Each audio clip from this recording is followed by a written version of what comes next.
El Filibusterismo, ang nobelang isinulat ni Dr. Jose Rizal.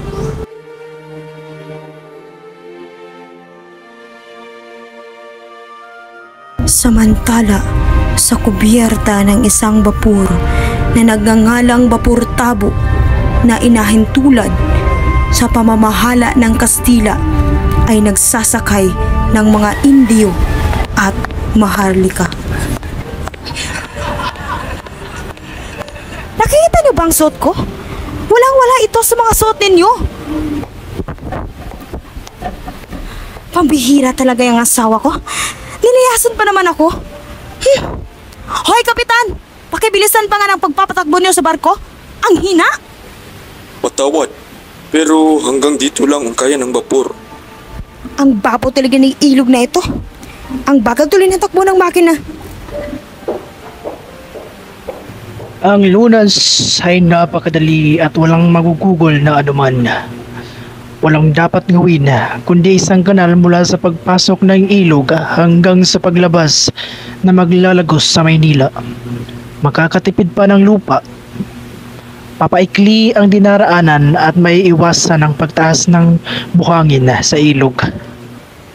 Hindi ako makakasang-ayon sa panukala mo, Ginoong Simon. Napakalaking pera ang magugol at masusira pa ang ibang kabayanihan. Pwes, hayaang masira ang dapat masira. At saan naman kukunin ang mga salaping ibabayad sa mga manggagawa? Baka magdulot iyan ng isang himagsikan. Nga bilanggo ang gagawa ng kanal. At kung hindi sapat, ay samahan pa ng mga mamamayan. Himagsikan? Kabaliwan.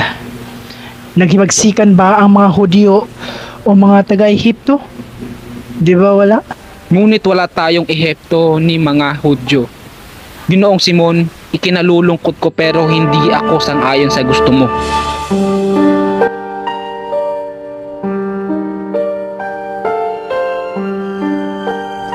Sa kabilang dako ng barko, may dalawang estudyanteng nakikipagtalo sa isang matanda. Akademya ng Wikang Kastila? Tiyak akong hindi yan may isa sa katuparan. May isa sa katuparan po. Niregaluhan ko po ng 2 kabayo si Padre Irene at nangako siyang makikipagkita siya sa Kapitan General. Sa bagay, hindi naman masama ang panukalang iyan. Pero sa panahon namin, Latin ang aming pinag-aralan. Ngayon, nag-aaral nga ng Latin, ngunit walang libro. Meron ngang aklat na Kastila, ngunit hindi tinuturo. Siya nga pala, pabor ba si Padre Florentino tungkol sa inyo ni Paulita? Wala siyang tutol. Nagbibigay pa nga siya ng mga payo tungkol sa pag-aasawa, pero ang tanging hadlang ay si Doña Victorina. Pumapayag na lang ako na baka sa takot na mawalan ng katipan. Ang totoo, nagtatago si Don Tiburcio sa bahay ng aking amahin. At biglang dumating si Simon. Huwag sana ninyong ikagalit, Ginoong Isagani. Totoo bang napakahirap ng mga tao sa bayan kaya hindi bumibili ng mga alahas? Hindi kami bumibili ng mga bagay na hindi kailangan. Huwag kang magalit, binata. Halina't uminom na lang tayo ng serbesa. Maraming salamat. Ngunit, hindi kami umiinom. Ganun ba? Pagkatapos tumanggi si Isagani, ay umalis na si Simon. Bakit kumukulo ang dugo mo sa kanya, Isagani? Ewan ko ba, Basilio? Unang tingin ko pa lang sa kanya ay iba na ang nararamdaman ko. Pero dapat mag-ingat tayo. Kaibigan siya ng Kapitan General. Talaga? Dinadalaw ba niya si Kapitan Tiago? Aba, oo. Si Kapitan Tiago ang una niyang binisita sa kanyang pagdating. Napapabalitang isa rin siyang kaagaw sa mana. Bumalik si Simon sa kubiyerta at narinig na nagkukwento ang kapitan tungkol sa mga alamat. Maraming malulungkot at masasayang alamat ang ilog na ito. Nariyan ang malapad na bato. Kinakatakutan dahil sa paniwalang may naninirahang mga engkanto. Ito'y pinagsamantalahan at ginawang pugad ng mga tulisan. May alamat rin tungkol kay Doña Jeronima. May magkasintahan daw sa Espanya, naging arsobispo sa Maynila ang lalaki. Nagbabalat kayo ang babae. Naparito at inihiling sa arsobispo na sundin ito ang pangakong pakasal sila. Iba ang naisip ng arsobispo. Itinira ang babae sa isang yunib na malapit sa ilong Pasig. Teka. Huwag niyong kalimutan ang pinakamaganda at pinakatotoo sa lahat. Ito ang milagros ni San Nicolas. Si San Nicolas na nagligtas sa isang inchik sa pagkamatay sa mga buhayang naging bato ng dasalan ng inchik ang santo. Napakaganda ang anyong isang takot na inchik, tubig sa ilog at mga bato. Magnipiko. Pero tanong ko lang, Kapitan, alam nyo kung nasaan napatay ang isang lalaking nangangalang Guabera? Ay Navarra o Ibarra? Siya si Crisostomo Ibarra. Ayon sa mga tumubis kay Ibarra nang malapit na siyang abutan ay tumalon sa bangka. Sa paglitaw ng kanyang ulo sa tubig ay pinaulanan na siya ng bala. Nawala sa kanilang paningil at ang tubig ay nagkulay dugo. Ang kanyang bangkay ay kasama na ng mga. Hindi ba isa siyang pilibustero? Ibig sabihin napakamura lang ng kanyang pagkakabilang. Ha ha ha! Ginoong Simon, bakit kayo namumutla? Huwag niyong sabihin na ang isang bihasang manlalakbay ay malulula sa ilog Pasig. Hindi ako nalulula. Siya nga pala ang kapitan. Ikwento niyo pa ang tungkol sa buhay ng Crisismo. Ibarra na yan. At nagkwento nga ang kapitan, pero hanggang sa pagkamatay lang ni Ibarra ang natandaan. Nagsimulang magkwento si Padre Salve at nakinig ang lahat.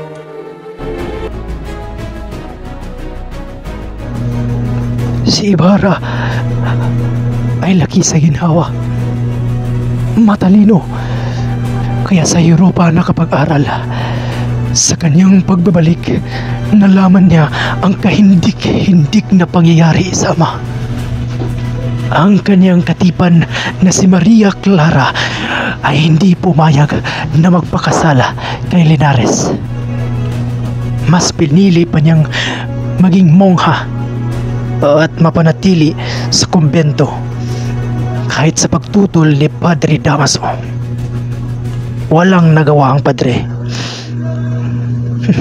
Matatag ang paninindigan ni Maria Clara. Pinahanga ako ni Maria Clara. Bibihira na lang ang mga ganyang babae. Nasaan ba siya ngayon?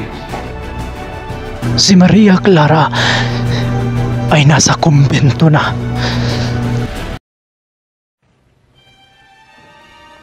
Nagpatuloy ang pag-uusap sa loob ng kubyerta. Si Padre Florentino ay naalala ang mga pangyayaring naganap sa kanyang buhay. Si Padre Florentino ay naging padre sa utos ng ina kahit meron siyang katipan. Wala siyang nagawa kundi pumayag. Sa pagsapit ng kanyang ika-25 taong gulang, isa na siyang ganap na pare. Ang pinakamasakit sa lahat ay na mag-asawa ang kanyang katipan dahil sa sama ng loob. Mga tsismis ang kumalat nang arugain niya si Isagani, ang kanyang pamangkin. Maraming nagsabi na anak siya ng padre sa dating katipan. Ang mga pangyayaring iyon ang naglilok sa malalim na gatla sa noo ni Padre Florentino.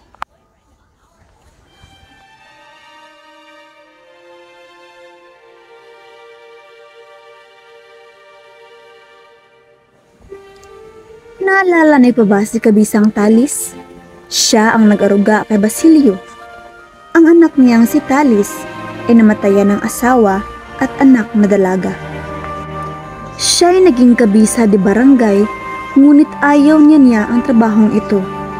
Kinukuha ng mga praile ang kanilang lupain. Ang anak niyang si Tano ay naging gwardya sibil at si Huli ay napilitang isanla ang sarili para maitubos ang ama. Hindi ako makakapayag. Kung alis ka, babalik na lamang ako sa gubat. Patawad, Ingkong. Pero ito lang ang solusyon para maitubos ko si ama. Ganyan ba ka-importante ang agnos na ibinigay ni Basilio?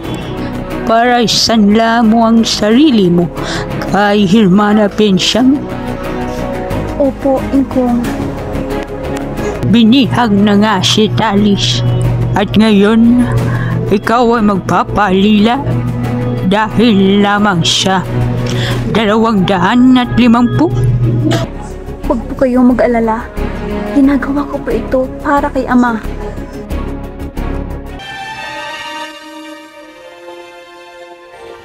Gabi na at inilalakad ng prosesyon ng Noche Buena nang dumating si Basilio sa San Diego. Naabala sila sa daan dahil nalimutan ng kutsero ang sidula nito at walang ilaw ang parol, kaya't binugbog ng mga gwardya sibil. Sa bahay ni Kapitan Tiago ay nanatili si Basilio, ngunit di siya makakain ng hapunan dahil sa mga ulat na ibinigay ng utusan. Pumunta siya sa libingan ng kanyang ina na namatay 13 taon na ang nakaraan.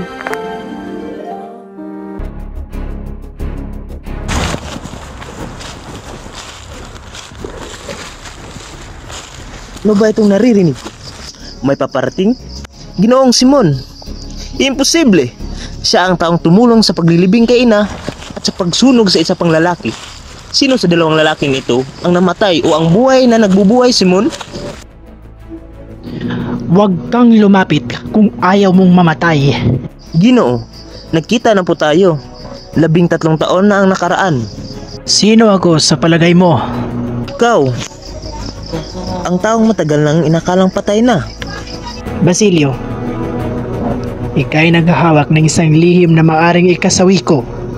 At ngayon, natuklasan mo pa ang aking lihim na ikakasira ng aking mga balak. At kamatayan lamang ang tanging sagot dyan. Pero ligtas po ang inyong lihim. Hindi ko marahil pagsisisihan na ika'y di ko patayin. Gaya ko rin ay may dapat kang ipakipagtuos sa lipunan. Ikaw at ako ay uhaw sa katarungan.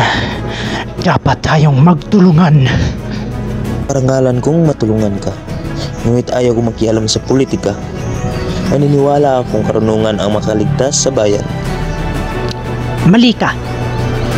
Makakamit lamang ang kalayaan sa pamamagitan ng lakas. Magkaiba pala tayo ng paniniwala, Ginoo. Iginagalang ko ang iyong desisyon na. Pero kung magbago man ang iyong isip, bukas pa rin ang aking tahanan.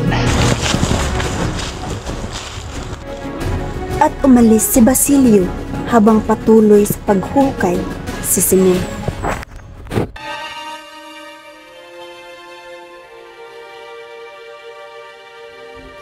Habang sa kabilang panig naman, ay ito ang nangyayari.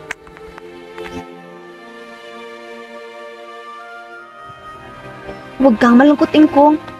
Babalik naman po ako. Diyos ko, kitungin ang dating may-ari nito. Baka ako ay mahawa. Sige po, Ingkong. Aalis na ako. At umalis na agad si Huli na hindi nakapagsalita si Tandang Selo. Kumalat ang balita sa pagkapipi ni Tandang Selo. Marami ang walang pakialam.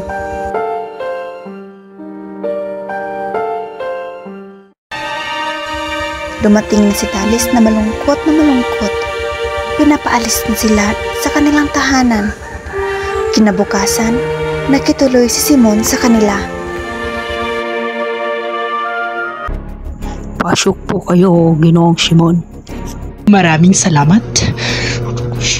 Sa palagay niyo ba na sapat na ang revolver na ito laban sa mga tulisan? Iwan ko po. Pero mayroon silang mga baril na malayo na ang narating.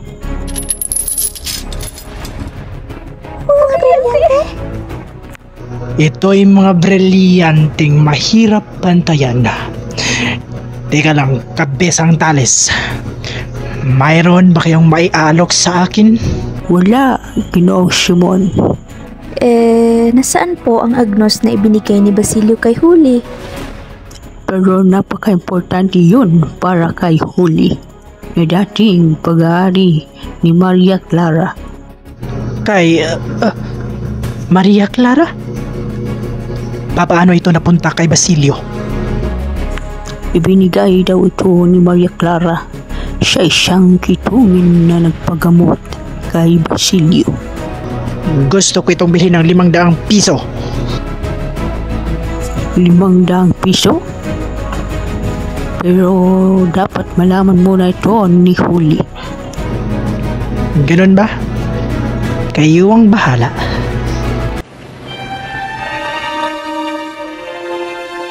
Kinabukasan, nakita ni Simon na nawawala na ang kanyang revolver at nakita ang isang liham. Laking tuwa ni Simon nang makita ang agnos ni Maria Clara. Nang gabing iyon, 3 bangkay ang natagpuan. Ugot ang mga ulo, may sumpal ng buka sa bibig at may katagang talis.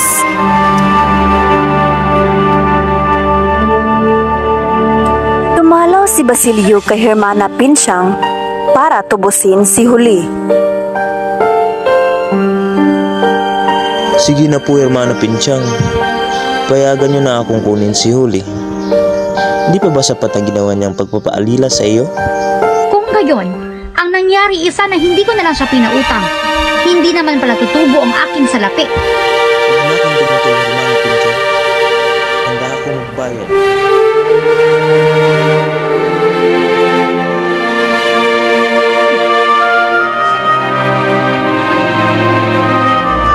Paalam na po. Salamat, Basilio. Kita lang kitang masaya, ay masaya na rin ako. Pero hindi ko pa rin alam kung saan kami titira. Teka lang, bakit ka napangiti? Halika, may ipapakita ako. At nakarating sila sa isang kubo. Basilio, hindi ko talaga maisip kung paano kita mapapasalamatan. Ingkong!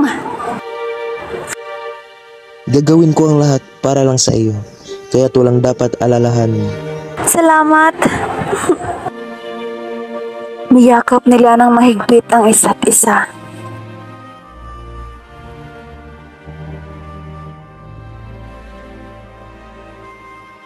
Ayoko na talagang mag-aral. Placido, nakipag-aliw ka bang mabuti ng bakasyon? Ewan, ikaw? Masayang masaya. May nakita kong mga magagandang mga babae. Teka, ano bang nangyari? At sumagot si Placido at tumungo sa klase ngunit nagdadalawang isip siya.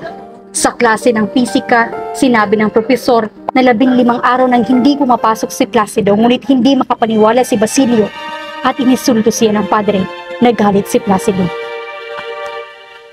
Tama na, padre.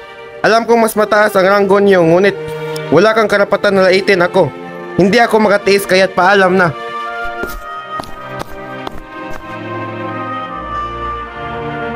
Pumunta si Isagani kay Ginoong Pasta, isang bantog na abogado. Bakit hinahangad yung pang ituro ang wikang Kastila? Pagdating ng panahon, tubuan na kayo ng uban katulad ko.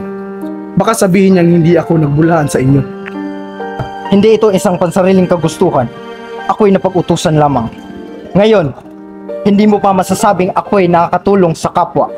Pero, bawat puting buhok ay magsisilbing tinik ng aking kakulangan. Bahala! Hanga ako sa kanya, pero siya mismo ang gumagawa sa kanyang sariling libingan. Nagdaos ng piging sa bahay ni Kiruga dahil nais niyang magkaroon ng konsulado ang mga Incheck. Kinausap siya ni Simon. Makinig kayo. At siyam na libong utang mo ay gagawin ko 7,000. Kung papayag kang itago rito ang ilang kaha ng baril na darating ngayong gabi. Wala ka. O sige, pangay ako.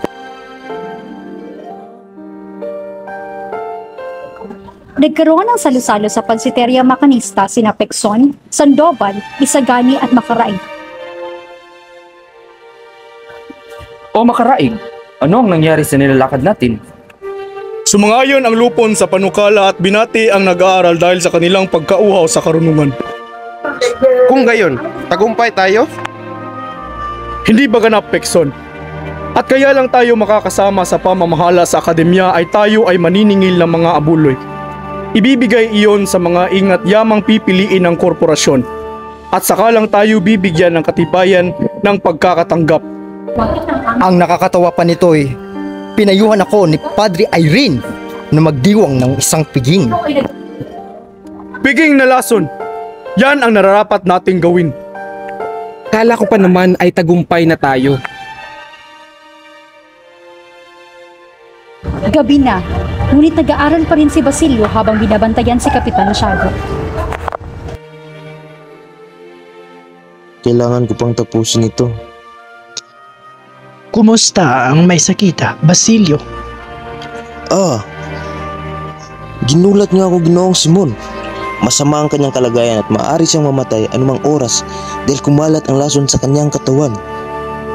Unti-unting nalalason katulad ng Pilipinas. Basilio, makinig kang mabuti sa isang hudyat. Ay sisiklab ang isang himagsikan. Noon pa man ay ayaw kong sumali. Mamili ka, Basilio. Kamatayan o kinabukasan. Nakakatiyak ba kayo ng tagumpay? Hawak ko ang pamahalaan, Basilio. Nasa aking mga kamay ang Kapitan General. Pero ano ang gagawin ko? Dahil hindi ako pwedeng malayo sa gitna ng labanan, gusto kong puntahan mo ang kumbento ng Santa Clara at kunin ang isang importanteng babae na tayo lang ang nakikilala. Si Maria Clara? Oo, siya ang dalhin, kaya ako'y nagbalik at maghiganti at himagsikan lamang ang magkakabukas sa kumbento. Patawad, pero huli na kayo. Patay na si Maria Clara. Ano? Ano ang sinungaling ka? Buhay pa siya. Duwag ka lang. Duwag. Totoo ito. Siya nagkasakit at hindi na nakayanan. Patay na siya. Namatay siyang hindi man lamang nalaman na ako'y buhay pa. Ano na lang ang silbi ng lahat ng ginawa ko kung wala na siya? Kaawa-awang lalaki. Kinabukasan, nagkaroon ng gulo sa paaralan. Ano kaya ang nangyari? Tadeo! Ano? Kagabi ay natuklasan ang mga paskin na masama ang sinasabi. Siyempre naman ay walang klase. Juanito, ano ba talagang nangyari? Isagani, sino ang may pakana nito? Wala akong alam.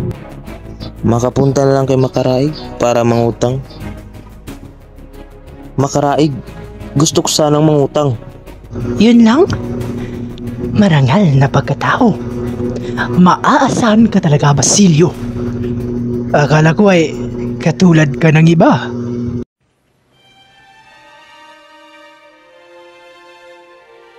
Nadakip ang mga estudyante at kasali na rito si Basilio. Sinabi ito ni Padre Irene kaya't sumama ang loob ni Kapitan Tiago. Dahil doon ay namatay siya at naging magarbo ang libing ni Kapitan Tiago. Lumaganap ang balita at umabot rin ito kay Huli. Pumayag ka na, Huli. Walang gagawing masama si Padre Kamura pag nandito ako. Pero hindi tayo nakakatiyak. Hindi siya nakontento sa aking pasasalamat noong pinagtanggol niya si Ingkong. Maniwala ka sa akin. Pababayaan mo na lang ba na mabulok si Basilio sa kulungan? Sige na, magtungo na tayo sa kumbento. Kung ayaw mong pumasok, hindi umalis na lang tayo.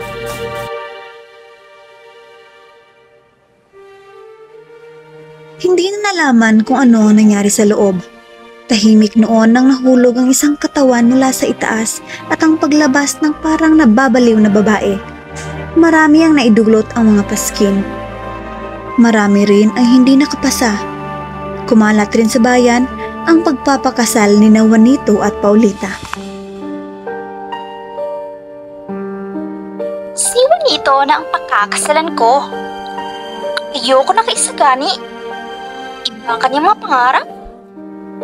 Tumira sa nayon, ha? Hindi yan ang gusto ko.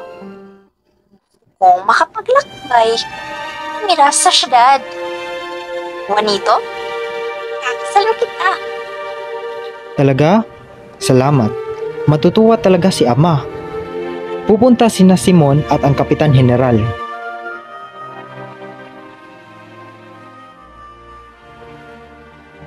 Basilio kamo. Palayain niyo na po siya. Hindi pwede. Sa kondisyon sa ulit niya. Pero wala pong kasalanan ng binata. Pero, mo ang lalaking yun. Kung ngayon ay mabibitiw na lang ako sa aking katungkulan at babalik sa Europa. Umalis ang kawani. Isang lalaking binugbog ang nagsumbong kay Basilio tungkol sa nangyari. At nung nakalaya ay pinuntahan si Simon na siyang tumulong sa kanya.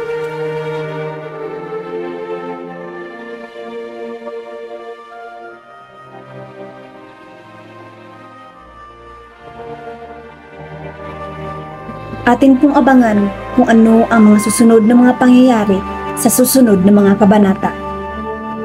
Bukas, sa bandang 2:30 ng hapon, ito muli ang El Filibusterismo.